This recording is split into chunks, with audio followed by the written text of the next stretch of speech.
You're watching GboahTv. Kindly subscribe to our YouTube channel for more videos. Click on the subscribe button and the bell beside it. This will notify you once we drop a new video. Thank you. Yeah,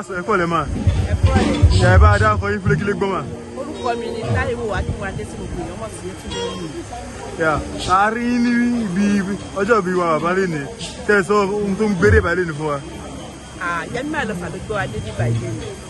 Yemi might have by Yomi. Colleague, I just share for and the Sido Moralati. Mumbai my love, Mumbai and my love, I did your job there.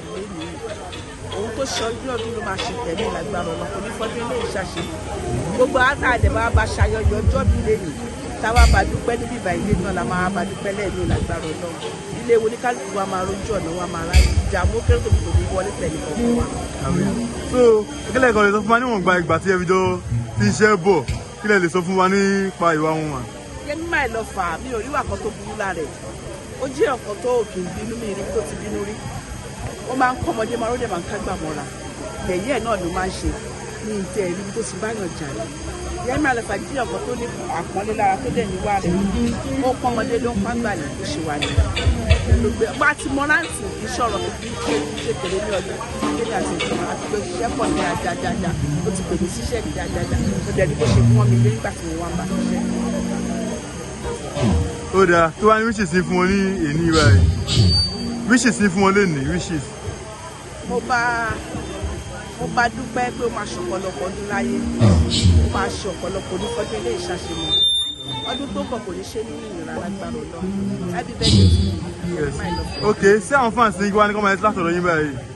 Ẹ̀yin fans ní kọ́tẹ́ máa ń ṣe látọ̀dọ̀ ni ó ń bọ̀ àmúṣe palẹ̀ mọ́ lọ́wọ́ mo fẹ́ ṣe lọ́wọ́ kó bá jù náà máa ṣe síta ẹ bá bá mi retí ẹ. Ó dà mà sí àwọn kàmí fans wá ṣe ń bọ́ lẹ́yìn tó já àwọn bí ọmọ lẹ́yìn yín kí ni advice wa ní fún wọn báyìí mà?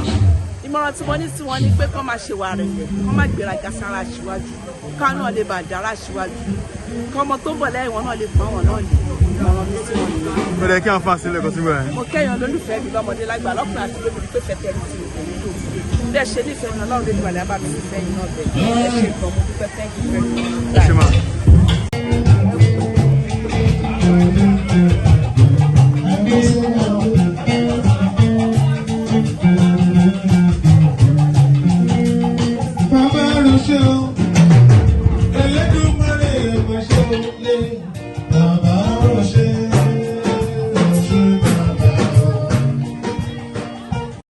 Thanks for watching this video.